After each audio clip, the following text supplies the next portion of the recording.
بھتہ دے کر زندہ رہنے والے دہشت گردوں سے کیا لڑیں گے؟ 2015 کے بعد پی ٹی آئی کے کسی رہنما پر حملہ نہیں ہوا۔ دہشت گرد اے این پی اور جے یو آئی کو نشانہ بناتے ہیں لیکن پی ٹی آئی کو نہیں۔ ملک میں منافقانہ سیاست نہیں چلنے دیں گے، فیصلہ کریں آپ کس کے ساتھ کھڑے ہیں۔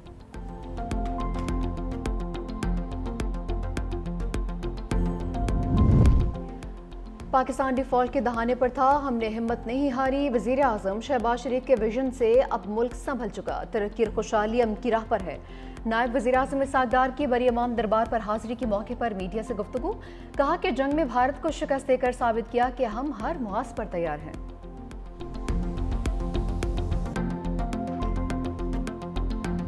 ہنزا میں ہیٹ ویو کے باعث گلیشیئر پھٹ گیا، حسن آباد میں زمینی کٹاؤ، شارع قراقرم کا نقصان، ٹریفک کو کچے کے راستے سے گزارا جا رہا ہے۔ گلگت بلتستان میں ممکنہ سیلابی صورتحال کا الرٹ جاری، ہنزا، گھانچ اور شگر کے ندی نالوں میں طغیانی متوقع۔ گلگت چترال روڈ خلطی کے مقام پر 8ویں روز بھی بدستور بند، دریا پار جانے والی مشین دریا میں پھنس گئی، ایکسکیویٹر کے آپریٹر کو بحفاظت ریسکیو کیا گیا۔ پنجاب، کے پی اور آزاد کشمیر میں تیز بارش کی پیشگوئی، ڈیرہ غازی خان میں کچے کے علاقے میں دریائے سندھ کے کٹاؤ میں تیزی، محکمہ موسمیات کی کراچی سمیت سندھ کے ساحلی علاقوں میں بھی بارش کی پیشگوئی۔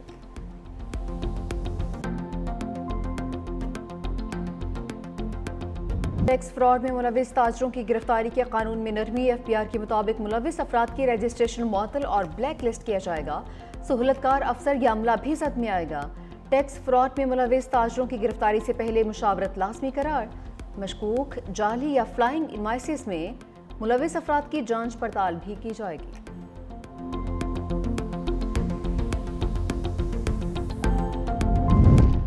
ملک بھر کے بجلی صارفین کے لیے اچھی خبر، نیپرا نے سماہی ایڈجسٹمنٹ میں بجلی ₹1.89 فی یونٹ سستی کرنے کی منظوری دے دی، فیصلہ وفاقی حکومت کو بھیج دیا۔ کمی اپریل تا جون کی سماہی ایڈجسٹمنٹ میں منظور کی گئی ہے، اطلاق اگست سے اکتوبر 3 ماہ کے لیے ہوگا۔ بجلی کی قیمت میں کمی کا اطلاق الیکٹرک سمیت تمام ڈسکوز صارفین پر ہوگا۔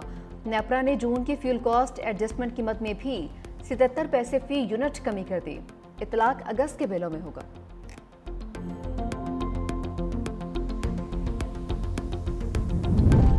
پسند کی شادی پر قانونی چارہ جوئی نہ کیا کریں، بری بات ہے، جب بچوں کی خاص عمر ہو جائے تو وہ اپنے فیصلے خود کرتے ہیں۔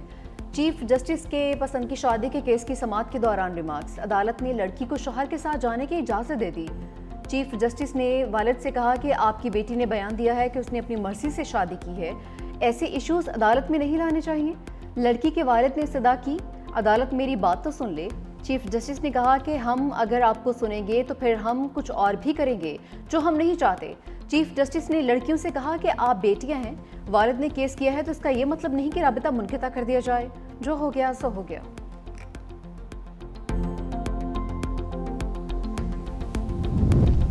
برے کام کا برا نتیجہ، خاتون ہراسانی کیس میں سی ای او کے الیکٹرک مونس الوی نے 25 لاکھ کا جرمانہ جمع کروا دیا۔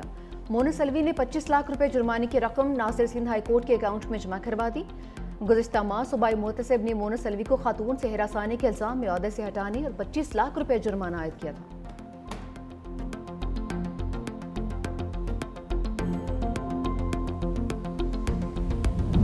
ٹرمپ اور پیوٹن کا ملاقات پر اتفاق، امریکی میڈیا کے مطابق امریکی اور روسی صدور میں ملاقات اگلے ہفتے ہوگی، تیاریاں شروع کر دی گئیں۔ روسی ترجمان کے مطابق ٹرمپ اور پیوٹن میں ملاقات کی جگہ پر بھی اتفاق کر لیا گیا ہے۔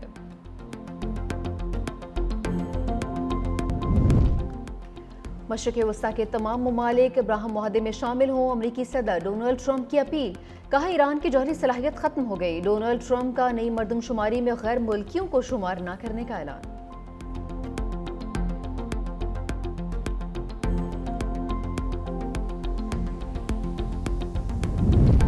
روم میں اطالوی ارکان پارلیمنٹ کا فلسطینیوں سے اظہار یکجہتی کا منفرد انداز، اطالوی پارلیمنٹ میں 5 اسٹار موومنٹ کے ارکان فلسطینی پرچم کے رنگوں میں ملبوس ہو کر اجلاس میں شریک ہوئے۔ ارکان کا کہنا تھا کہ آج پرچم نہیں لہرایا کیونکہ آپ پرچم چھین لیں گے، لیکن ہم نے اپنے جسم پر سجا لیا ہے۔